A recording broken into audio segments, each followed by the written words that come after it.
నమస్తే అండి. చాలా మందిలో ఉన్న క్వశ్చన్ ఏంటంటే, రక్తంలో హిమోగ్లోబిన్ పెరగాలంటే ఏం తింటూ ఉండాలి? నా ఓపీలో ఫ్రీక్వెంట్‌గా అడిగే క్వశ్చన్ అనమాట రక్తం తగ్గేవాళ్ళు. సో, ఇది ఎవరికి ఉపయోగపడుతుందంటే, కొన్ని న్యూట్రిషనల్ డెఫిషియన్సీస్ ఉంటాయి. సరిగ్గా తినకపోవడం గానీ, తిన్నది అబ్జార్బ్ అవ్వకపోవడం గానీ. అంటే మనకి రక్తానికి తయారు చేయడానికి బోన్ మ్యారోలో హిమోగ్లోబిన్‌ని తయారు చేయడానికి బాడీలో కొన్ని ఇంగ్రీడియెంట్స్ ఉండాలి. ఐరన్ ఉండాలి, వైటమిన్స్ ఉండాలి, బి12 మెయిన్‌గా ఉండాలి. వైటమిన్ బి12, కాపర్ లాంటివి. సో, ఇలాంటివన్నీ కలిపి బోన్ మ్యారోలో మనకి హిమోగ్లోబిన్ ప్రొడ్యూస్ చేయడానికి ఉపయోగపడుతూ ఉంటాయన్నమాట. ఇవి ఎప్పుడైనా తక్కువ స్థాయిలోకి పడిపోతూ ఉంటే హిమోగ్లోబిన్ ప్రొడక్షన్ తగ్గిపోవడం జరుగుతుంది. అంటే రెడ్ బ్లడ్ సెల్స్ తయారవ్వవు. దానివల్ల హిమోగ్లోబిన్ తగ్గిపోయి నీరసం రావడం ఇలాంటివన్నీ జరుగుతూ ఉంటాయన్నమాట. సో, హిమోగ్లోబిన్ పెరగడానికి మెయిన్‌గా 2 టైప్స్‌లో ఉంటుందన్నమాట.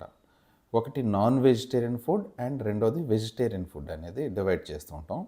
నాన్ వెజిటేరియన్ తినేవాళ్ళు లివర్ లాంటి ఐటమ్స్, చికెన్ లివర్ కానీ, మటన్ లివర్ కానీ and meet, chicken, meet, fish ఇలాంటివి తినగలిగితే వాళ్ళలో తొందరగా హిమోగ్లోబిన్ పెరిగే ఐరన్ పెరిగి హిమోగ్లోబిన్ పెరిగే అవకాశాలు ఉంటాయి.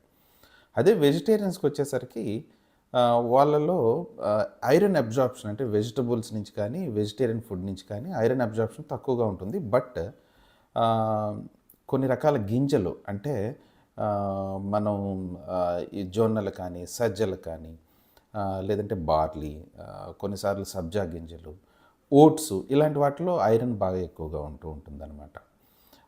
అదే కాకుండా ఫ్రూట్స్‌లో ఎక్కువగా ఉంటుంది. వెజిటబుల్స్‌లో బీన్స్ 2, 3 టైప్స్ ఆఫ్ బీన్స్‌లో ఐరన్ ఎక్కువగా ఉంటుంది. సన్‌ఫ్లవర్ సీడ్స్‌లో ఎక్కువగా ఉంటుంది. బ్రకోలీలో ఎక్కువగా ఉంటుంది. వాళ్ళు పెరుగు ఇలాంటివి తీసుకుంటే వైటమిన్ బి12 కూడా ఎక్కువగా పాలలో, పెరుగులో కూడా ఉంటుందన్నమాట.